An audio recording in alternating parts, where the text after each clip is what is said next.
Hi, I'm Daryl Urbanski, and welcome to the Best Business Podcast. My mission is to help create 200 new multi-millionaire business owners. How? You'll do better when you know better. In my interviews, you'll hear from self-made millionaires, seven-figure business owners, authors, and world-class experts sharing how they did it so you can too without experiencing the same obstacles they did. Now, if you like this interview, please share it with a friend you think will benefit. They'll appreciate it, and I will as well. You can also connect with me on social media. Look for Daryl Urbanski, D-A-R-Y-L, Urban Ski, U-R-B-A-N-S-K-I, and add me so we can be friends. Now sit back, relax, and enjoy what I've prepared for you right here, right now. Hello everyone, and thank you for joining us. My name is Daryl Urbanski. I'll be your host as always, and today we are joined by a very special man, Ed O'Keefe. Now, what I love about Ed most is he is a no-nonsense, tell-it-like-it-is kind of guy who also loves to work hard, take care of his family, and knows how to have fun.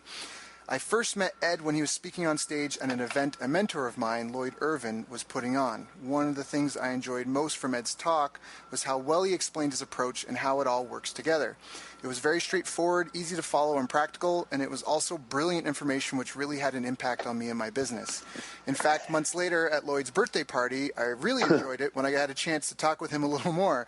And all I can say is Ed really gets direct response marketing inside and out, on and off stage. He's just a great guy to know. He comes from a huge family, like a huge family, and has 7 children himself, all under 10 years old. Ed is an entrepreneur, a best-selling author, and most importantly for you guys listening on this call, Ed has gone from being dead broke to cracking the code of starting and taking multiple businesses from 0 to multiple 7 and even 8-figure profits. He's the creator and founder of top-selling brands such as Inspired Wear, Marine D3, where he sold over 500,000 bottles, as well as strategic consulting products that help motivated entrepreneurs, showing them how to take their idea to market and scale them using multiple media channels. If you didn't know Ed before now, all you need to know is you're about to listen in on some words of wisdom from a very heavy hitter and a self-made man. So please give him your full respect and attention. Ed, thank you so much for your time. How you doing, my friend? Hey, Daryl. Hi, everybody. That was overly generous intro, so I appreciate that. You're welcome, man. You deserve and it. I do remember hanging out at the party together, and I have to tell all your listeners, if they have not seen you dance, they need to make time for that. You know, so that could be good or bad, but whatever. I don't care. I just do the yeah. It's all positive, man. Yeah, yeah. That's awesome. So, yeah, I mean, it's been a while since I've seen you, since we've had a chance to talk. You know, I know a bit about your background, your story, but maybe can you share with your listeners, like, how did you even first find out about marketing? Like, did you come from a family that has a business background, or? Yeah, so no, none of that. I grew up in a blue-collar family from the south side of Chicago. Great area, fantastic family.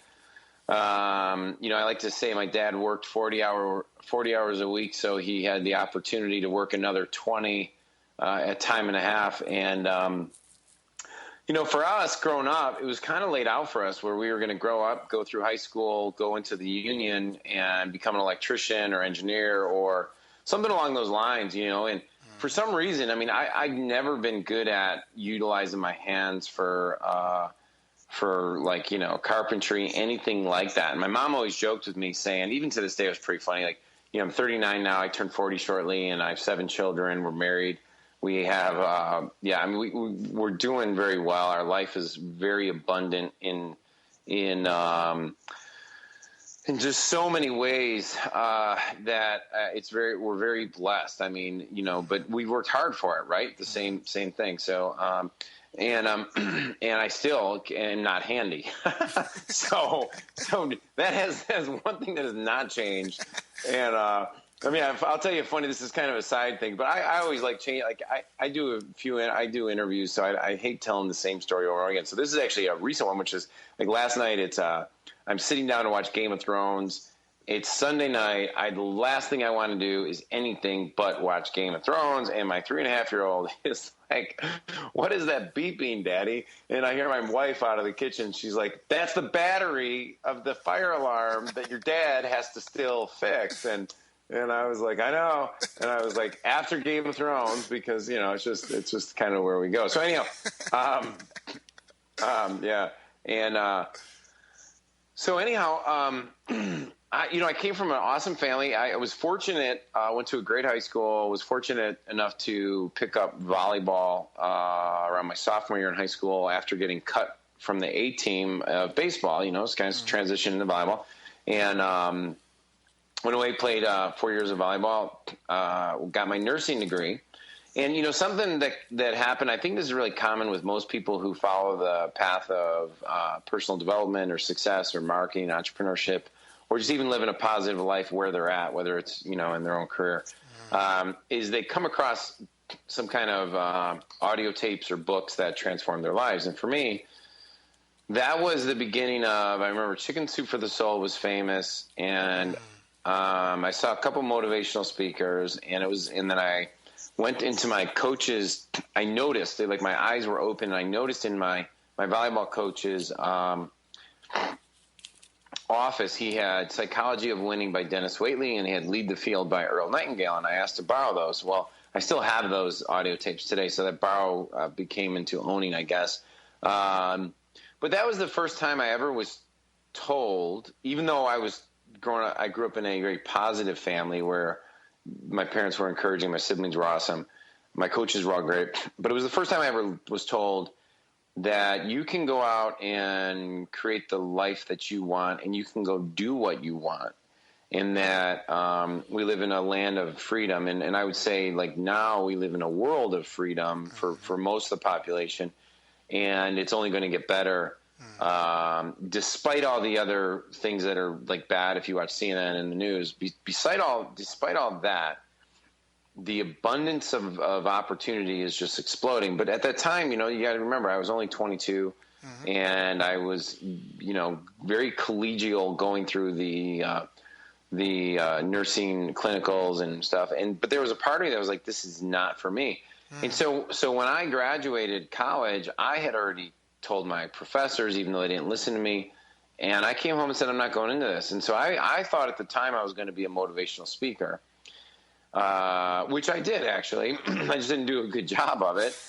And I was broke, for about 4.5 years there, man. It was a very long, arduous grind of trying different things, bouncing in, doubting myself, connecting to myself. It was just very our T-shirt company, Inspired Wear, that we're launching now. One of my T-shirts, and you'd appreciate this, most high-level athletes get it instantly, is, I have just a simple T-shirt that says grind. And on the back of it, it says, don't expect people to understand your grind when God didn't give them your vision. Oh, I like that. Yeah, right? I like that.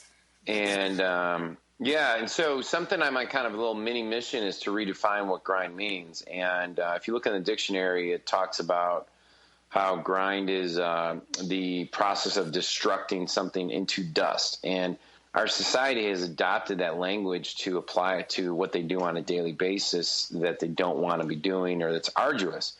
But when you're around winners, especially, as you know, being around high-level athletes, grind means something completely different.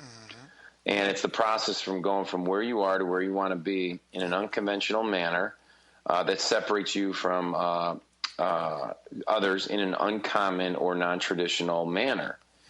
And, another way of putting it is it's the path to greatness, right? Right. And so that 4.5 years was my first really arduous, on my own, independent, trying to figure the world out, dealing with all the emotional states and challenges that come with trying to figure it out. And I don't say that in a sad way, by the way, because some people like going the opposite way. I'm saying that was just part of the, the golf. Yeah, part of the process, right? And so it wasn't until about 4.5 years that I came across actual marketing people that advised me to check out Dan Kennedy and check out Corey Rudel. And then I stumbled, next thing you know, I started learning about internet marketing. I started making a little bit of money, and then I transitioned into teaching dentists how to grow their dental practices. And that was the beginning of that was the first time I started actually having money in my pocket. First time I had there's a direct correlation for my ability to the better I do at learning marketing and copywriting and and those skill sets, which I still study today at a very granular level, and still breaking out things. And like yesterday was a Sunday, and I listened to probably 6 hours of a seminar while driving kids around on 1.5 times speed. And there were so many nuggets in that seminar. So like, that was nice. So I started this process, I'm 39 now. So whatever, 17 years ago, and I'm still doing it today. And I love it. I think that your listeners, if they're in that space, good for them. That's what we're, so that's kind of like the little mini background. I transitioned out of Dentist Profits, started a health company, a health supplement business. We've sold over $50 million worth of sales in the last 6.5 years. That's awesome. And, I mean, our best year was 28 million. And now I have that health business. I have I hate saying the word consulting model because it's not. We have a mentoring / seminar business that teaches people in the health, performance, supplement, and product market how to take their idea to market and scale it for 7 to 8 figures. And then the other thing we have just, and then I'll stop talking, is we launch in the Inspired Wear company, which the goal is to have 1% of the world population to wear inspired wear, to raise the level of consciousness and create a just really inspiring, give people an opportunity to put stuff on their shirts daily that makes them feel amazing and reinforces their identity and where they want to be in life. That's kind of what's driving us today. That's awesome. That's a really good mission too, because I think that's a huge obstacle in a lot of people's ways. A lot of people get in their own way. Mindset's a huge part of it. It's not everything. I'm not a big fan of people that think affirmation is, if I just repeat this over and over and over, I feel like well, Think and Grow Rich. There's 13 principles, not just one. But I think that's a really good mission. One, to just clothe people, 1% of the population, but to get that out there, to raise the consciousness. Yeah, I mean, the thing is that, I hate leading with like raise this level of consciousness, guys. Sound a little more Wayne Dyer-ish. But the reason I started, which is not a bad thing, but the reason I started Inspired Wear, honestly, bro, was because I was sick of going into my my dresser drawer and pulling out people's logos and putting logos on my chest. Right. Where I was like, what's the mindset stuff that I want? So like I created shirts that like, and if you look at the behavioral change domino effect, identity is where things begin. So if I shift and I believe I'm a world champion, I will behave like a world champion. I will adopt the belief systems of that. So when I say like unreal, like we have some really cool shirts, it's like, so I wanted to create, like, how GoPro, they created cameras for their surfboards so they could catch what they were doing. I wanted to create a business that was not for anybody but me and my family. And so since I have a wife that covers the females, since I have all these kids, it covers the kids. And then since I'm a coach, I have athletes and so I have a long reach. But it's like when I hear things or see things like, like in CrossFit, what do you say to people that are suffering across from you when they're trying to breathe? And you say, you got this. Yep. So one of our best-selling T-shirts is just a simple purple with white faded lettering that just says, you got this, that women love, Be yourself is another pink one that women love and girls love. And on the back it says, they will nod with approval when you conform, but shake their heads in disbelief when your true self shines through.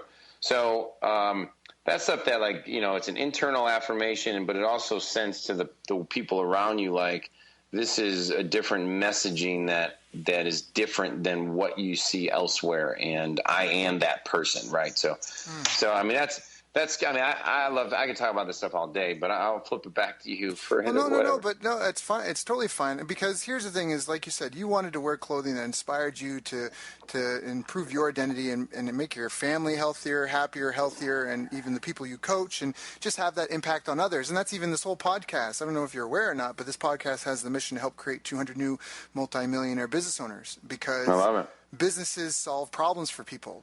Gary Benzavenga says that, he defines a market as a problem. A lot of people think a market is an age group or, demographic or psychographic. He's like, it's not. It's a problem. That's what your market is. Problems are markets.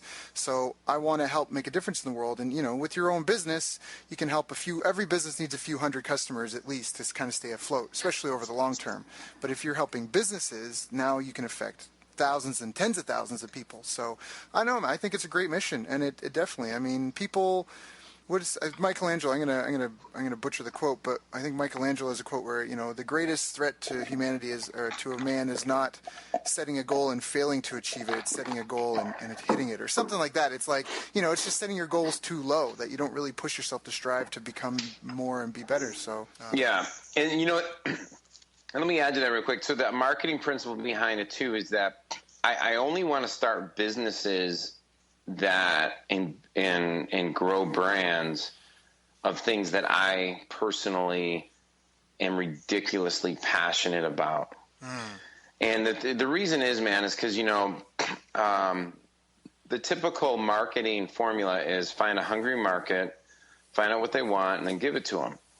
And I think that's right.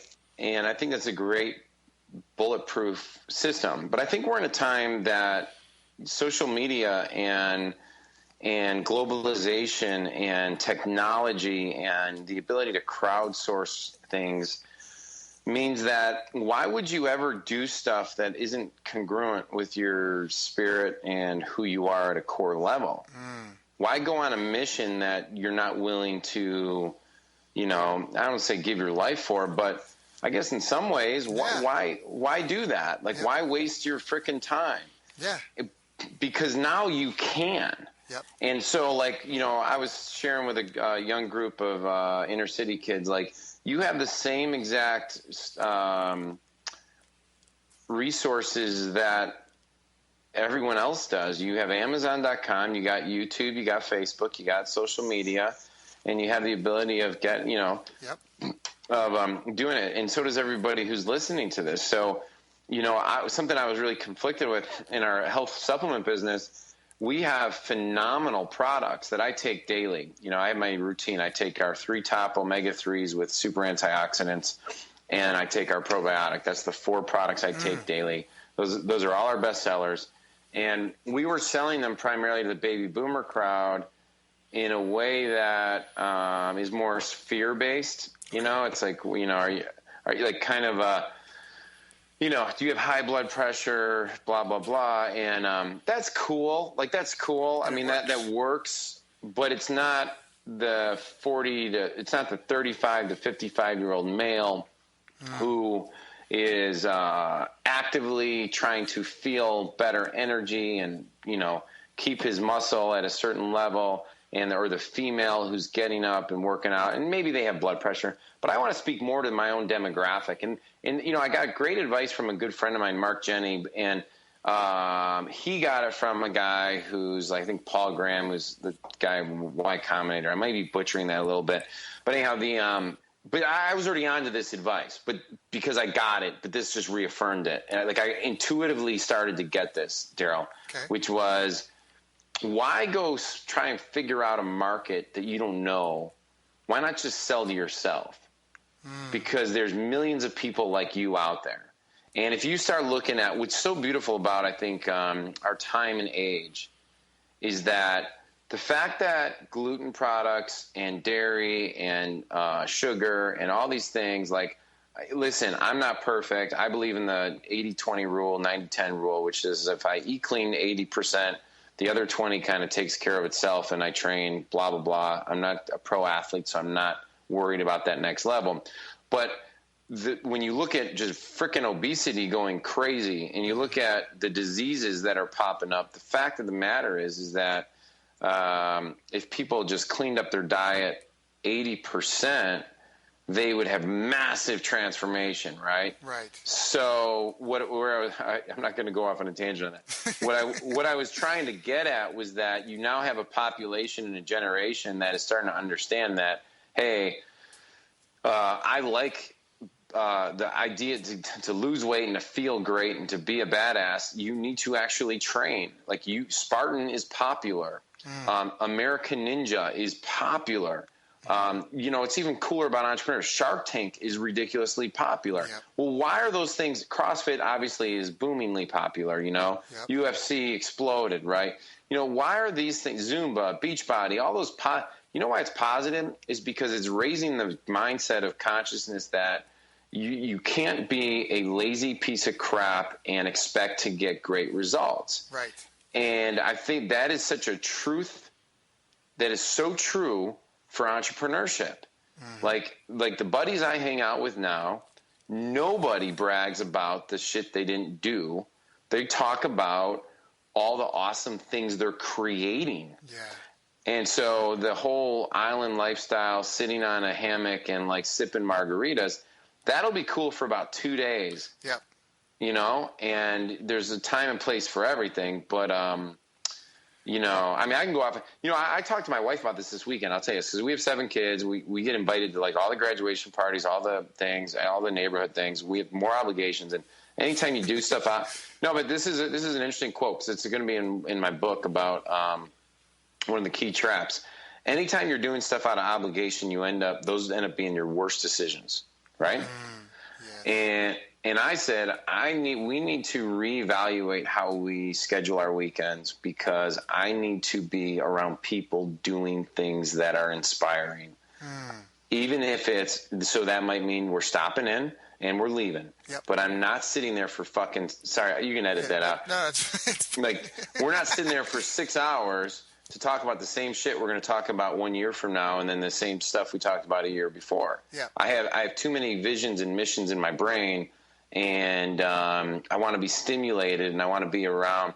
There's Oriah Mountain Dreamer wrote that great poem called The Invitation. I know exactly what you're thinking. Yeah. Like, it's just gorgeous. It's about, I don't tell me about your hopes and dreams and what your biggest, thing that you're kind of like. That thing is like, maybe that is a question we ask people, like, what are you willing to create that you're willing to die for? Because everything underneath that is probably just a hope and a dream. And you're hoping one day you're going to wake up and you're going to be wealthier than you were the year before or the 10 years prior. But why is your results in 10 years going to be different than the current results you've gotten right now? Yep. Yep. No, I agree wholeheartedly. And that's, I think, a good topic because I think some people, why they might even listen into this call and stuff like this is because they're surrounded with those people that are going to be having the same conversation 6 years from now. And so they have to come to us to tap into that, to get connected to people who are, that, like you said, that want to create, that want to just pursue our passions and make the world a better place in the process. So I think that that's really important. And this weekend I just went and I did a mud run. It was awesome. Nice. Great friends. Oh, it was a blast. Like, covered in mud, head to toe, 6 kilometers, 16 obstacles. Like, there was like a full, I'm in Canada right now, so kilometers. So it's like, 1.6 kilometers is a mile. So anyways, but like almost a full mile was like shoulder deep mud, like just bog after bog. And it was hilarious though, so much fun. And the people I went with are great people, they're great friends, but after they wanted to go for dinner and stuff, and I had to go, almost like you said, like, hey, I stopped in, we did the mud run, I value you guys are great people, great friends, but I don't want to go sit at a diner and hang out and talk about politics and the weather. I got stuff to do. I got this podcast I'm doing, I got other stuff. So it's just almost like you were saying, how you structure and organize your lives. I mean, you don't have to be rude, but at the same time, you have to respect yourself and your own wants and needs, because you only have one life too, right? Yep. So absolutely. So Ed, what were some of the biggest, some of this is old hat for you. I mean, this isn't your first interview. You've done a ton of them.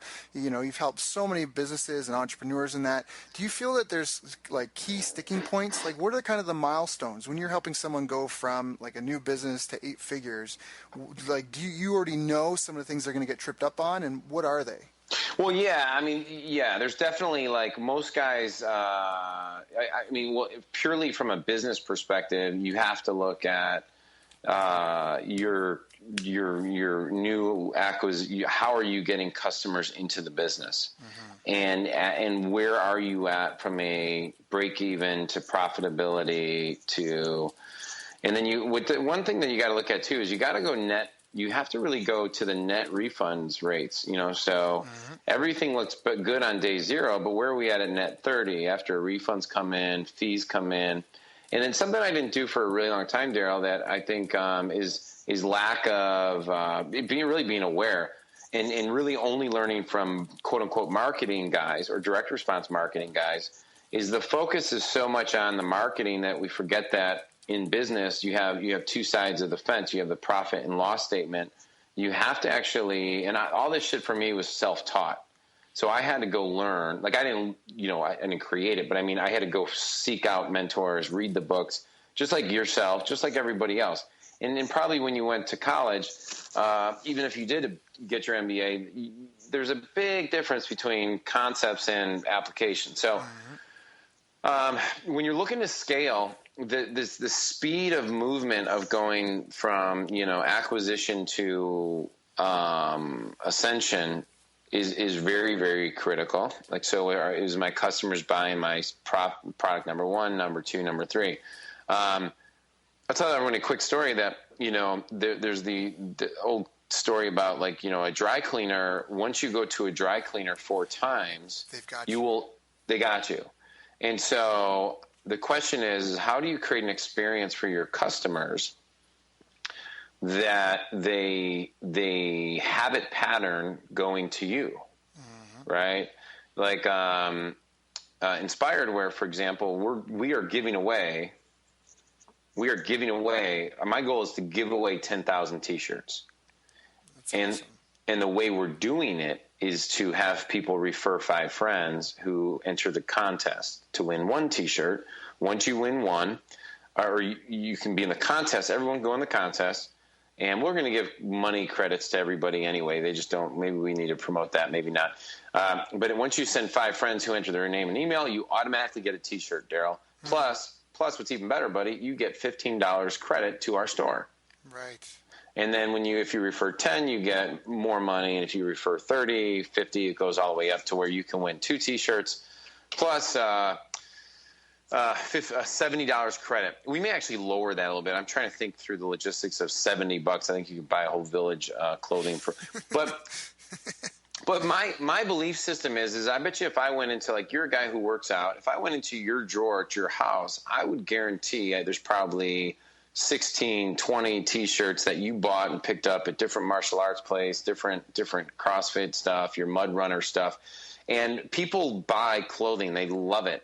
And so my only focus in the first 90 days of a customer is how many times do I get them to come back to our store and take an action? It doesn't even have to be totally profitable, but I want them to like the experience when they're with me. Right. And that's the most important thing is, so that's one thing. I think if you go one step first back is that I'm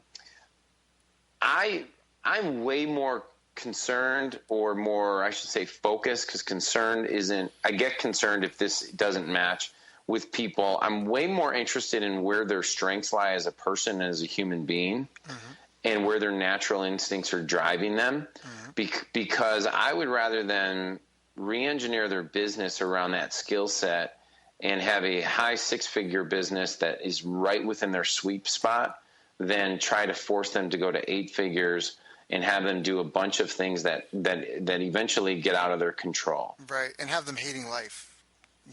Yeah, I've gone through this, right? So there really isn't gold at the end of the rainbow if that rainbow is filled with doing incongruent things that you think it's going to get greener on the other side.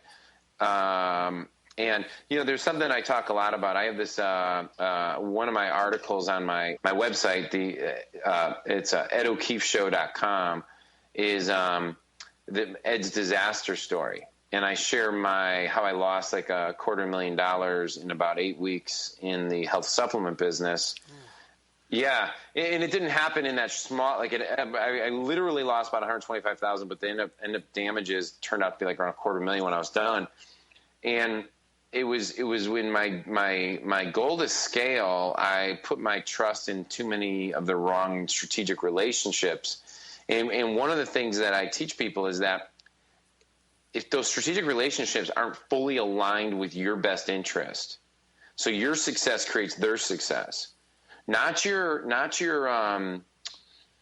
busyness or your transactions. Okay. Like, so a merchant account makes money whether or not you are profitable or not. Okay. Right. Right. Does that make sense? Yep. So they really don't care how profitable you are. Super affiliates, people who might send you traffic, as long as your EPCs, earnings per click for them, is good, they will promote you. Right. They don't care about your balance sheet. And so something I teach a lot of my guys is that as you're scaling, if you start going to these other things, you really have to understand where your numbers need to be before you try and scale. And so now what we teach is there's 5 models in the health supplement product, and I call the human performance business. Okay. Because I think we're all in human performance, and I think there's guys like the guy at Bulletproof Coffee. There's guys like you know, who are helping people with human performance, who very well should have maybe other products that you're not thinking of, that you would sell to yourself. Well, you know, your audience probably wants it as well. So you should learn the model of where do you source it, where's the margins at, how do I get into that business, and those businesses then can lead to another. Now I'm going to share an advanced strategy right now that is something we are focused on very, very heavily. And so if you're listening to this, please write this down or make special note of it. The power in doing that versus just sending people to other affiliate offers is that you can identify a parallel business that you can totally automate. And what I mean by that is, so I'm coaching a guy who's a world-renowned fitness expert. His name's Tom. He's on covers of like Iron Man and all these like muscle and fitness, and he's been a pro athlete, pro bodybuilder, and pro cover model, right? And he's got a really unique method of teaching people how to lower inflammation in their body and eat organically, and eat clean. My wife's on it right now because she has a thyroid issue, and so did his wife. So him and I connected, and she's feeling amazing. Like her life is my wife has literally lost like 7 pounds, which she didn't need to lose weight, right? But she couldn't get, but you know, she was carrying all this inflammation, man. Right. And by eating clean, her body's like just tightening up in like a great way that we should be having more sex, but we're just, you know, we're both exhausted at night. You're almost afraid. You have so many kids already. Yeah, it's comical. Yeah, I'll tell her about this interview. But what's funny about it is something him and I are talking a lot about is like, okay, it's the social media day and age. So for him to get to 8 figures in his business may actually take us 3 years, okay, right? I could show him the pathway to get there within, I could show him the formula to get there within 6 to 12 months. Right. But the healthy, long, intelligent, nurturing way to grow a raving fan base and to ensure we're doing it properly may take 2 to 3 years, right? And it might not. I mean, it may. With social media, the opposite can happen. Is every product we have may just sell right out, right? Right. But I don't want to push people to get to a number because they feel that number will make them whole or make them better than they are today. I'd rather them say, like, I was listening to another guy who I'm going to reach out to. He did a great podcast for the guys at that'll come to me in a second. They're big in the CrossFit and like lifting market. Barbell Shrugged. Yeah, I know those guys. Yeah. Oh, do you know him personally? No. I just you know what I'm talking about, right? Yeah, I'm a Rich Froning fanatic. If you've won the games so many times, you must know something I don't know. So I know that because I've watched the Rich Froning interviews. That's how I know Barbell Shrugged. So. Yeah, so those guys interviewed the guy from I think LA CrossFit or whatever, and I just really I listened to that. I listened to Tim Ferriss' podcast. I'm gonna start listening to your podcast, Daryl, because I love this conversation, and I can tell you're just killing it with your guys you're interviewing. Thank you. Yeah, for sure, man. And I mean, you've helped guys like John and stuff, so you're doing great stuff. the secret, man, is that I was, I mentor, as you know, I'm around a lot of high level pro athletes, and I mentor a lot of them, kind of by osmosis, where we kind of coincidentally they'll call me when they have certain issues, or they'll be asking me kind of more like life and mentoring questions. Even though I did write a book on mental toughness in my 20s, that's usually not where they need the most help. What I found with high performers, less is actually what they need almost every time. Really? Yeah, because usually they already know how to do it. It's like, why am I struggling in my training? Well, what's going on? And the blah, blah, blah. It's just blah, blah, blah. And it's like, I'm just more, when have you felt at your best? What is not there? What rules or values are you getting conflicted? I don't ask them that specific. I have different questions that I ask them, and I listen to their language, and then I just try and help. I don't try. I help them realign things so that the friction is removed. Does that make sense? Kind of. What do you mean by the friction? All right. I'll give you a specific example. Most people have false perceptions of what's supposed to be happening because maybe 9 years ago when I was 23, my body was capable of doing stuff. Now that I'm 29, it's not. Right. So I was able to recover. I was able to train 6.5 hours. I was able to wipe the floor of everybody. Well, when you're 32, I mean, when you talk to Randy Couture, when I met Randy when he was, I think, after he beat Tim, what's his name, in the UFC, and he was the oldest champion and stuff like that. Right. Yep. So Randy, the rules a guy like Randy Couture had at age, for some reason, 44 is what's hitting me in my head, but I think it was between 40 and 44 for him to be a UFC champion. And the rules he had for himself when he was 28, they're completely different. Yeah. So it's just so by if he tried to have the same rule set and expectations, he's going to have what I call friction. He's also going to have cognitive dissonance in his head. So he's going to be expecting something that's not realistic, and he's going to be seeing that gap. And in that gap creates delays. If people have delays, then they can't trust their training. If they can't trust their training, how in the hell are they going to trust their game plan? If they can't trust their game plan, they can't let their unconscious mind take over when it's time to compete. So they all kind of layer upon themselves. And so when I've coached high level, my teams have done very, very well. I notice something takes over, which is I stop having to ever talk about motivation. I stop ever having to talk about fear. Like, it becomes more about helping them be themselves. Right. And at that point, so what I mean by making less is the distractions need to go, the cognitive dissonance needs to disappear. The Josh Waitzkin and Tim Ferriss were on a I think it was the two of them. I don't want to screw it up, but they were on a call with a super high level hedge fund manager, and what they helped him do is they figured on, is how does he crush his first 2 hours of the day? And that became his tip of the spear. And then from that point on, everything else was only going to get better. And so less is more. So where maybe that guy was trying to do 18 things in the first 2 hours, they were like, no, you're going to have a high protein, low carb diet. You're going to get your greens in. You're going to get your workout in. You're going to spend a little time with your family or pray, whatever your thing is. You help. I mean, because it's always individual, but there's certain commonalities, right? Right, of course. Go through your checklist in your emotional state.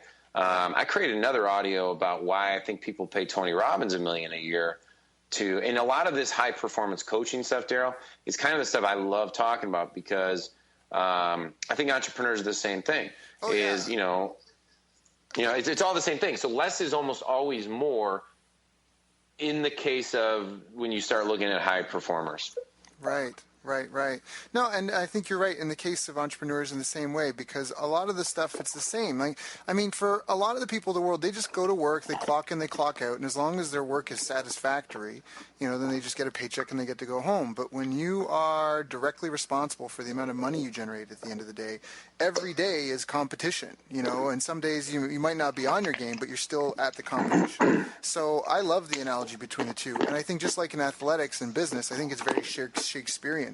I think that people often succumb to their own personal character flaws. I think that's why so many entrepreneurs and business people and athletes are into personal development, because they'll psych themselves out. Like you said, you called it cognitive dissonance. Like they just you have to, otherwise you're going to fall victim to your own flaws. And I think that I think that's very, very, very transferable for that. I don't think there's a big difference. I think maybe one's more physical based, but at the same time, it's still about pushing yourself. It's about grind, to bring it back to what we talked about at the beginning. Yeah, so then just to give everyone to close the loop on that, so then what I will do there is ask them some questions like, what would need to be most important for you to feel, ultimate confidence? There was one super high level athlete that everyone would know if I mentioned their name, who said they wanted to feel, it was a unique language pattern, but it was the first time I ever heard it, to be honest with you. And I said, wow. Because what I said was, what do you want to experience on a daily basis? Right. When training and getting ready for your next, competition. And they told me, and I said, oh, crap, that's an interesting language pattern. And I always go to language because I feel like language reveals the eyes of the soul. It's from my NLP training, my hypnosis training. And so then from that, I said, okay, well, what would need to be happening in order for you to experience that? And then when he laid it out, the fact of the matter is he could not hit that criteria.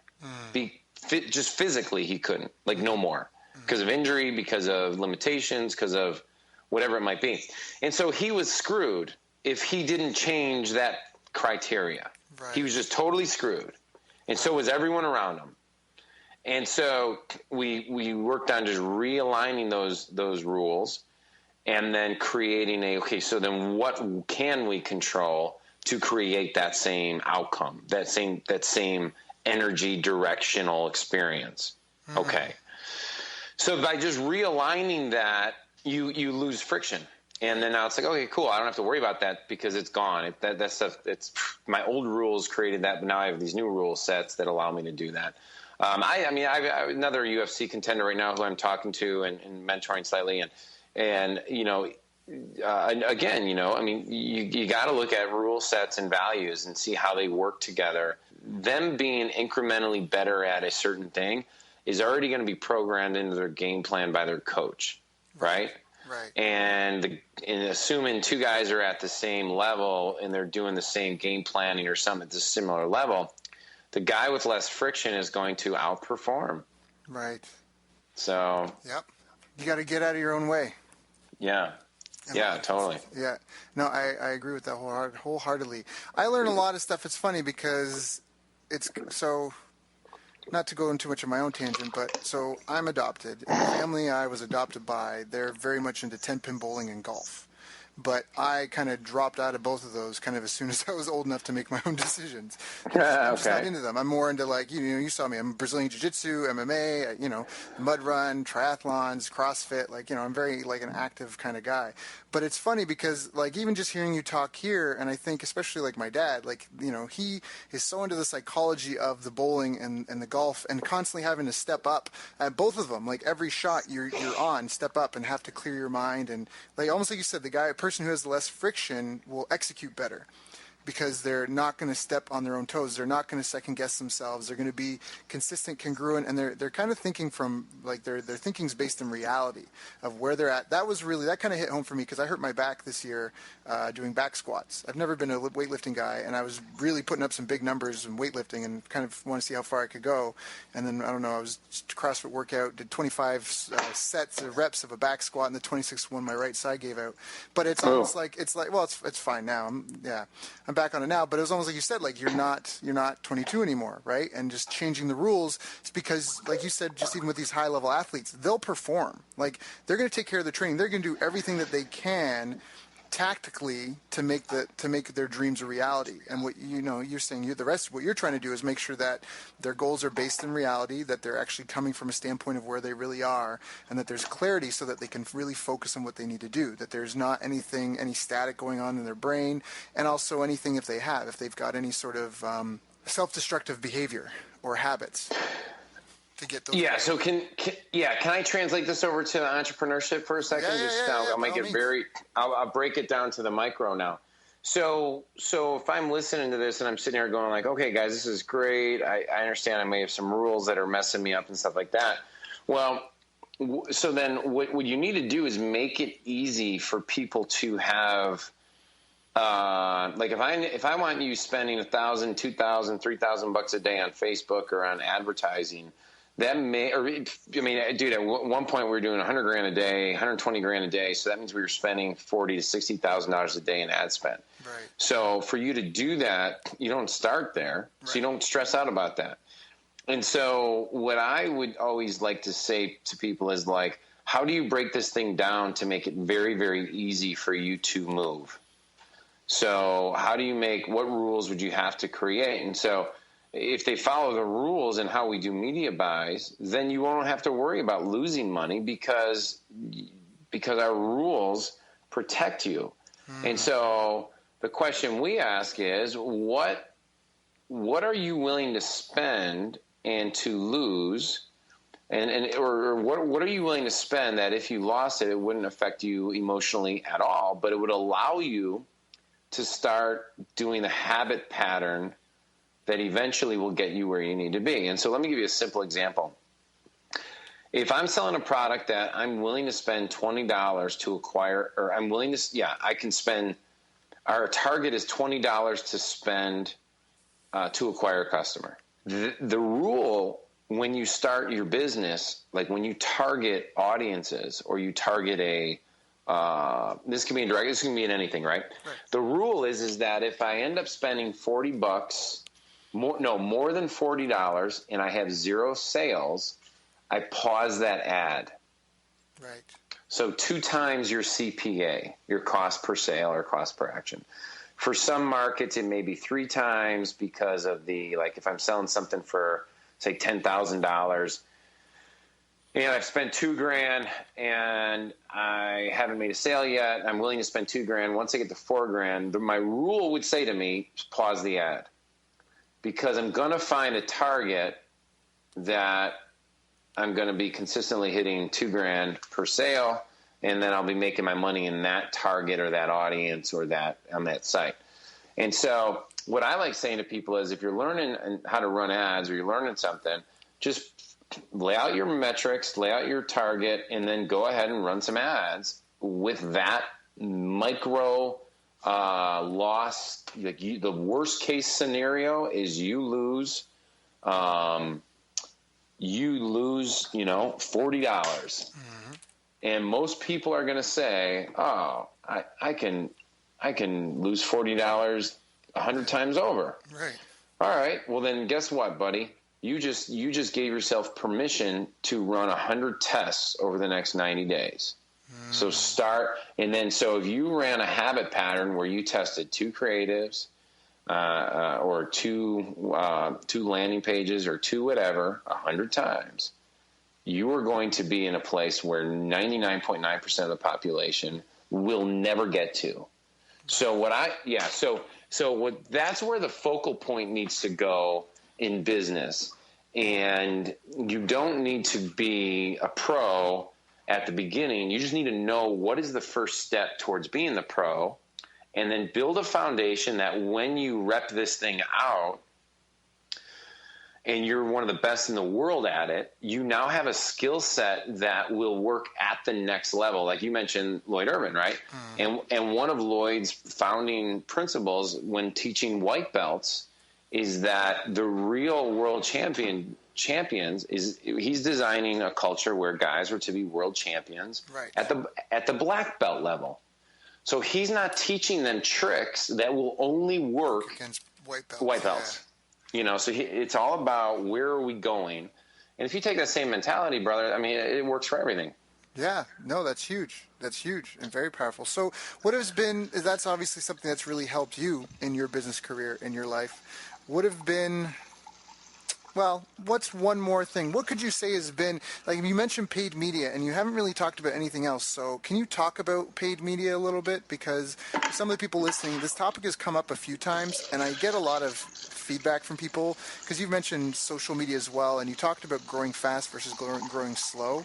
So could you maybe talk a little bit about paid media versus quote-unquote organic growth, which is more like word of, having affiliates mail you and mail for you or waiting for all this inbound marketing stuff to work that you're doing. And what are kind of your opinions on that? Like, you've talked about spending money to buy customers. Is that something you feel every business has to do? Or is that something that you think that, it should only be reserved for certain people? Yeah, no, I think you should have so if you have a business that can benefit from virality and word of mouth, then you should have a strategy that combines virality with it. Now, how I look at it, though, is where can I spend money in order to bump my virality? So yeah, I mean, so the fact of the matter is, right, you can't, I'm trying to think of the best way to explain this without, because you asked, that's a big chunk question. It is a big chunk question.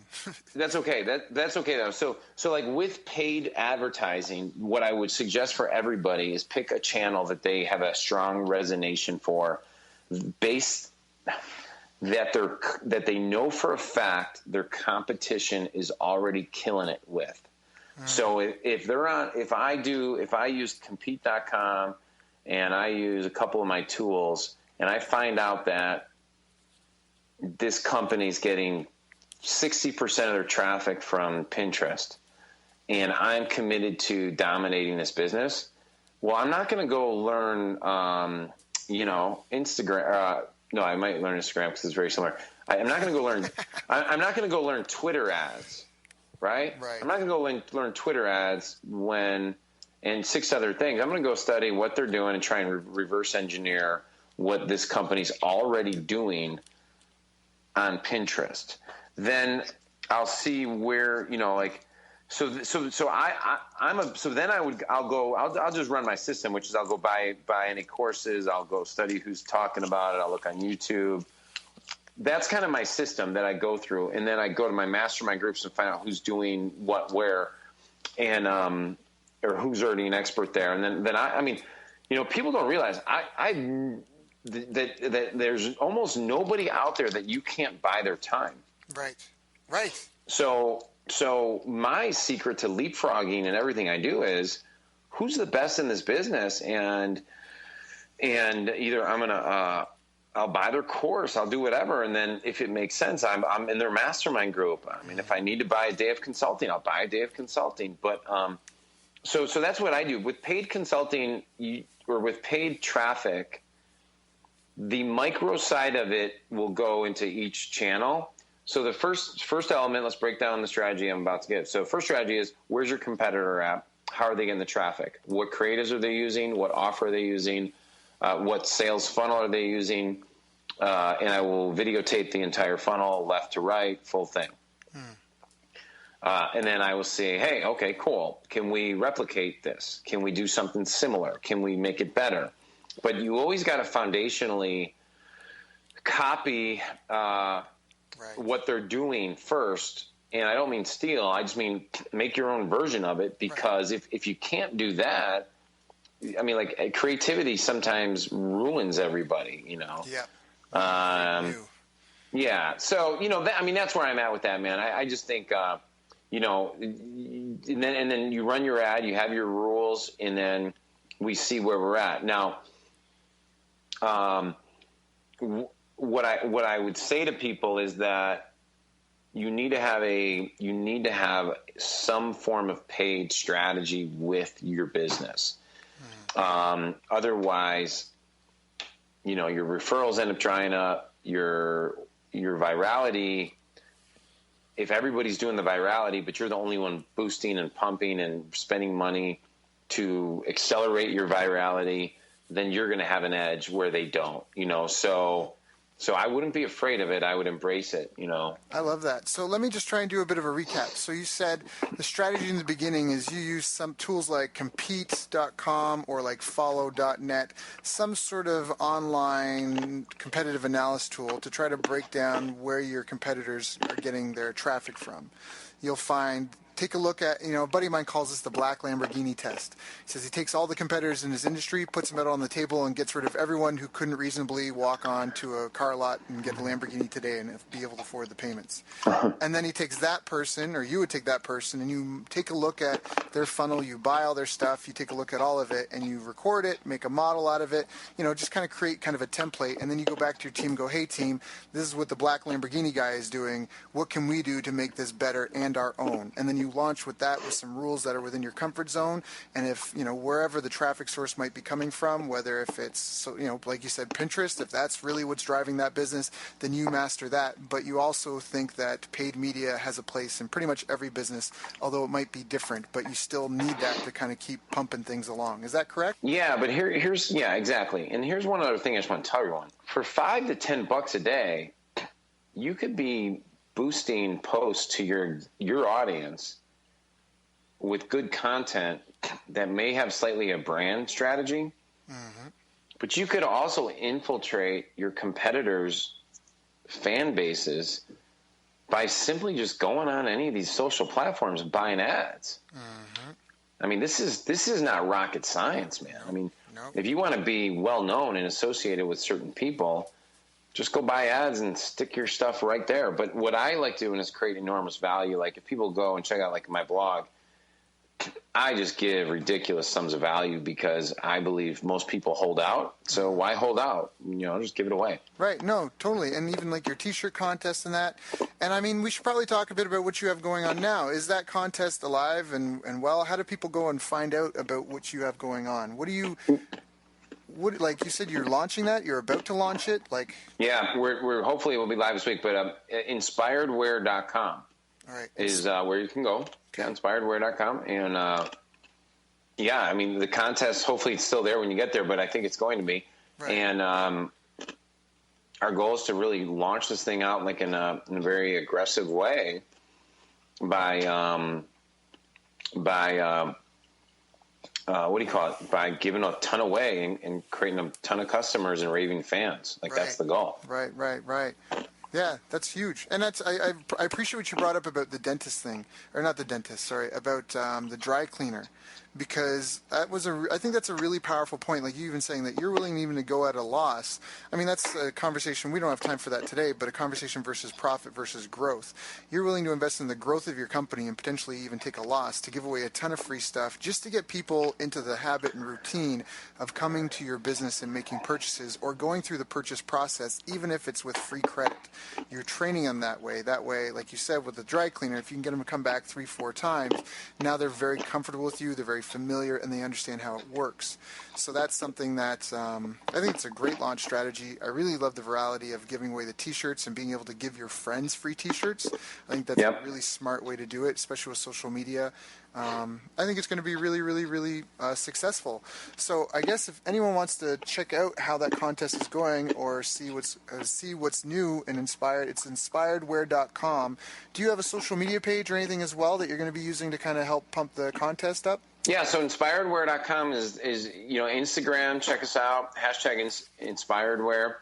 Pinterest, Facebook. Let's see if I'm missing anything. I'm sure we're on Twitter and whatever else. But really, I would encourage everybody to kind of join the movement. They can also go to edokeefeshow.com and just opt in. I have an opportunity that everybody can get free supplements and free T-shirts and free business training. And, we run these health intensives every about 90 days showing people how to go from where they're currently at on up. And then if guys don't join the intensive, I really don't stress that. I really, really, really want to be helping people who are in the human performance movement, trying to help people get better. I really just want people to take stuff and go crazy with it and be uberly successful. And so my philosophy on a lot of this is just give like everything away. And what happens is the people who want more come to our intensives. So that's my philosophy, man. Got it. Okay, so it's inspiredwear.com, and it's Ed O'Keefe Show, EDOKEEFE Show, SHOW.com. Yeah, Ed, is there any other way people should get in touch with you? Those are probably the best. Go to EdO'KeefeShow.com, get on Ed's list. He's got great content, great stuff, for sure. And if you want some free T-shirts, go check out inspiredwear.com. Yeah, totally, bro. But hey, Daryl, you're doing great stuff, bro. I just want to tell you that. I mean, I've been around you for a while now, and I just love what you're doing. So I'm glad people are listening and tuning in. So thank you, Ed. That means a lot coming from you, so I definitely appreciate it. Thank you. And I appreciate your time today. I know that we've got some really good tidbits. We've got some mindset stuff. We have some actionable things that people can use in their business. We even have like a model or a system to follow for people to get something up and running, and almost permission for themselves to, if they feel that some of the things they're being pushed to do or feel they have to do are too big, to take that small step. Like I liked what you said about your rules.